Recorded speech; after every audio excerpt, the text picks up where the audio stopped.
नमस्कार, हमारी खास पेशकश ये बजट नहीं आशा में आपका स्वागत है। मैं हूं आशुतोष ओझा। आज का विषय अर्थव्यवस्था, ग्रोथ, रोजगार यानी कुल मिलाकर देश की आर्थिक तरक्की के मानक के लिहाज से काफी अहम है। हम बात कर रहे हैं इंफ्रास्ट्रक्चर सेक्टर की। हमारे साथ बातचीत करने के लिए आज इंफ्रा मामलों के जानकार अभय अग्रवाल जी हैं। अभय जी, आपका बहुत बहुत स्वागत है। Thank you. सर, जैसा हम देख सकते हैं, भारत एक बनता हुआ देश है। हम्म। रेल, पुल, पोर्ट, हाईवेज, वाटरवेज, एयरपोर्ट्स, हर तरफ तेजी से काम चल रहा है और बजट भी आने वाला है। सर, हम इसमें हमारा पहला और सीधा सवाल यही है कि मजबूत बुनियाद यानी मजबूत देश, ग्रोथ को बूस्ट मिलने के साथ साथ रोजगार के बड़े अवसरों को तैयार होना, आपके नजरिए से आज देश का इंफ्रास्ट्रक्चर सेक्टर किस तरह आगे बढ़ रहा है? मेरे ख्याल से लास्ट 2 साल से गवर्नमेंट काफी प्रयास कर रही है और काफी हद तक सक्सेसफुल भी है।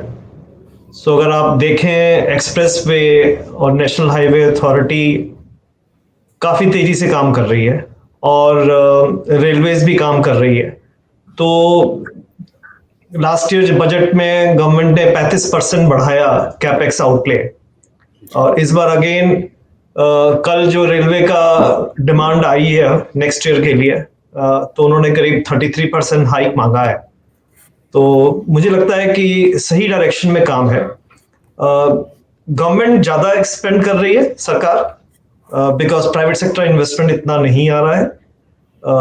लेकिन सरकार की प्रयास है कि प्राइवेट सेक्टर इन्वेस्टमेंट भी आए, बट सरकार का प्रयास काफी हद तक सक्सेसफुल है और सक्सेसफुल हो सकता है अगर इंस्टीट्यूशनल जो कैपेसिटी है, जो सरकार की जो कैपेसिटी है, जो ओवरनाइट नहीं बढ़ सकती, वो विद टाइम बढ़े।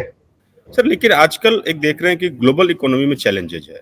महंगाई को काबू करने के साथ साथ ग्रोथ को बैलेंस बनाना, और इसमें केंद्रीय बैंक से लेकर सेंट्रल गवर्नमेंट सभी अपने स्तर पर प्रयास कर रही है।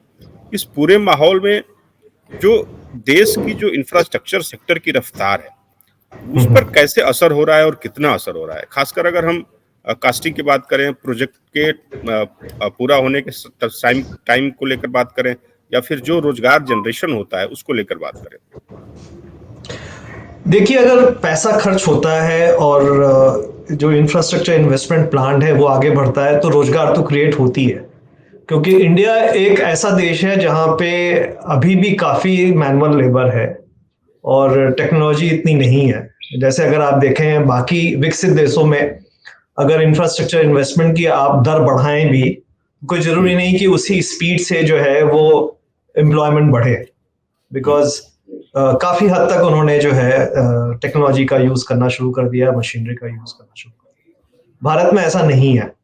जहां तक जो ग्लोबल सिनेरियो है in terms of war and petroleum prices, recession etcetera, मुझे नहीं लगता कि जो डोमेस्टिक इन्वेस्टमेंट है सरकार का, उस पर बहुत ज्यादा कोई फर्क पड़ेगा।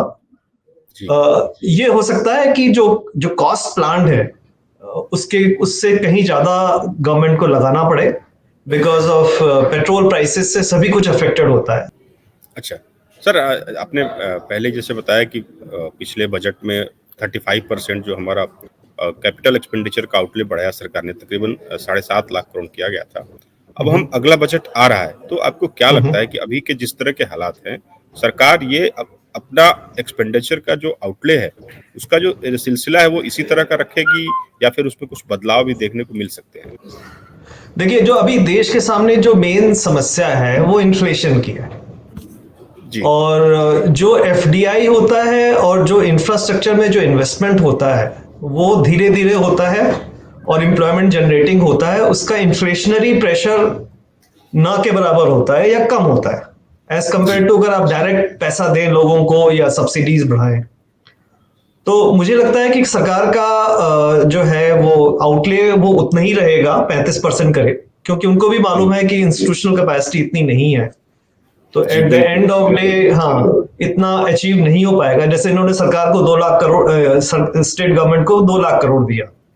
अब अभी तो नहीं मालूम कि पूरा हो पाएगा कि नहीं। जो लास्ट एस्टिमेट था 2 लाख में 64,000 ही खर्च हुआ था, जो काफी अट्रैक्टिव स्कीम है, 50 साल में रीपेमेंट और 0 इंटरेस्ट रेट। तो वो धीरे धीरे समय के साथ वो भी बढ़ेगा, स्टेट गवर्नमेंट उसको लेगी।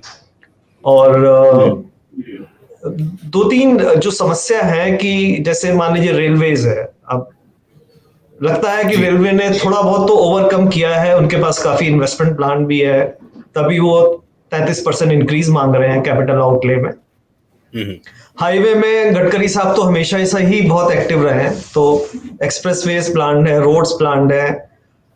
उसमें एक और भी इशू जो ये हो रहा है कि बॉर्डर्स पे जो चाइना के साथ हम रोड इंफ्रास्ट्रक्चर डेवलप कर रहे हैं, वो भी इसी में आता है। तो कैपेक्स ही है, चाहे कहीं हो। तो आई ये थिंक ऑब्वियस बात है। हाँ, तो देश तो तरक्की कर रहा है, इंफ्रास्ट्रक्चर इन्वेस्टमेंट हो रहा है, सरकार अच्छा काम कर रही है। खाली यह है कि जो स्टेट गवर्नमेंट है उनको भी अपना थोड़ा एक्टिविटी बढ़ाना पड़ेगा, और प्राइवेट सेक्टर इन्वेस्टमेंट को हमें जो पीपीपी एक्टिविटी है जो पिछले 4-5 साल से काफी डाउन है, सरकार उस पर कोशिश कर रही है, लेकिन वो एक ऐसा इंजन है जो इतनी आसानी से बहुत तेजी से स्टार्ट होकर भागने वाला नहीं है। सर, हमने 2025 तक $5 ट्रिलियन इकोनॉमी का जो अपना सरकार ने लक्ष्य रखा है। एक पिछले इकोनॉमिक सर्वे का आंकड़ा देखें तो उसमें यह है कि जो हमें इस लक्ष्य को हासिल करने के लिए तकरीबन $1.4 ट्रिलियन अपना खर्च करना होगा, स्पेंडिंग करनी होगी। अब हम्म। जिस तरह की स्थिति आप देख रहे हैं, चाहे वो ग्लोबल मैक्रो हो, चाहे डोमेस्टिक मैक्रो हो, उसमें आपको क्या लगता है कि हम अपने इस टारगेट को अचीव करने के लिए इतना बड़ा निवेश आएगा कहाँ से? देखिए, वो समस्या नहीं है। जो मेरा जो अनुभव रहा है 30-35 साल का, जी। पैसे की कभी समस्या नहीं थी। जब भी जरूरत पड़ी, जब नेशनल हाईवे के भी पीपीपी प्रोजेक्ट बहुत अच्छा कर रहे थे, तो समझ पैसा बाहर से आया, इक्विटी एक्सपेंशन हुई, मार्केट ने दिया, काफी इक्विटी मार्केट ने दिया। जी। तो समस्या पैसे की कभी भी नहीं होगी। आई थिंक समस्या होगी खाली इंस्टीट्यूशनल कैपेसिटी की, कि आप ओके। कैसे बढ़ाएं उसको, ताकि गवर्नमेंट जो है और प्रोजेक्ट्स प्लान कर सके। और ये ज्यादा समस्या स्टेट गवर्नमेंट में है, बिकॉज सेंट्रल मिनिस्ट्रीज तो स्कीम बनाती ही ज्यादा और उसे हाँ। स्टेट को देती है, स्टेट को करना होता है। अदर देन नेशनल हाईवे और रेलवेज, तो सरकार में कोई भी वैसा खर्च नहीं होता इंफ्रास्ट्रक्चर पे। जी। बाकी सब जो है वो स्टेट गवर्नमेंट ही करती है। आप देखिए पानी की क्या समस्या है देश में। आप देखिए जो सीवेज ट्रीटमेंट प्लांट्स हैं, इंडस्ट्रियल ट्रीटमेंट प्लांट्स हैं, एक्सेट्रा वाटर के, they need to be upgraded.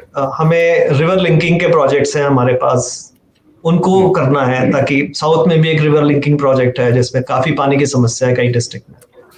तो प्रोजेक्ट्स की हमारे पास कमी नहीं है। बहुत सारे एक्सप्रेस वे प्लान हो रहे हैं और वो राइट डायरेक्शन में है, बिकॉज 4 से 6 और 2 से 4 उससे समस्या खत्म नहीं होती, बिकॉज हमारे हम्म। यहाँ तुरंत ही रिवर डेवलपमेंट हो जाता है। तो हमें एक्सेस कंट्रोल एक्सप्रेस वे ही डेवलप करना है, जो अब सरकार की नीति है।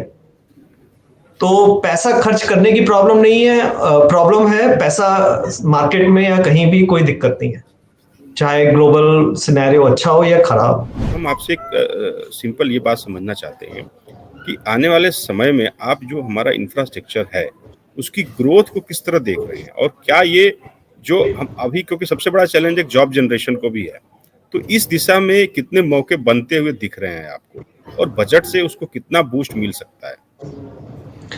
देखिए, जो इंफ्रास्ट्रक्चर है, बुनियादी इंफ्रास्ट्रक्चर है, उस पे गवर्नमेंट का इम्फेसिस बना रहेगा। जी। उससे ग्रोथ भी बनेगी और एम्प्लॉयमेंट भी आएगा।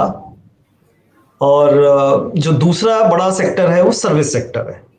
जी। सर्विस सेक्टर में थोड़ी प्रॉब्लम आएगी because of global macros, but उसमें भी टूरिज्म एक्सेट्रा है, होटल्स, रेस्टोरेंट्स, आई थिंक काफी अच्छे कर रहे हैं वो। तो सर्विस इंडस्ट्री में भी ग्रोथ आएगी, एम्प्लॉयमेंट आएगा। तो उसमें इंफ्रास्ट्रक्चर की बात आती है, एफडीआई की बात आती है, मैन्युफैक्चरिंग की बात आती है, सर्विस इंडस्ट्री की बात आती है। और उन सबको मीट करने के लिए स्किलिंग की आती है, राइट स्किलिंग की आती है। तो ये समस्या इतनी आसान नहीं है, बट एटलीस्ट जैसे स्किलिंग है या मैन पावर है, वो रिस्पॉन्ड करता है डिमांड को भी। जी, बिल्कुल। अगर ग्रोथ हो रही है और लेबर की डिमांड है, या सर्विस सेक्टर में, इंडस्ट्री में लोगों की डिमांड है सर्विस करने के लिए, तो थोड़ा बहुत एक्सपेंशन अपने आप होता है। थोड़ा शॉर्ट टर्म में कंस्ट्रेंट्स आते हैं। तो मेरा यही सोचना है। आपने sir infrastructure sector, budget outlook, budget को लेकर क्या संभावना है, इन तमाम मुद्दों पर हमसे बातचीत की। आपका बहुत बहुत धन्यवाद।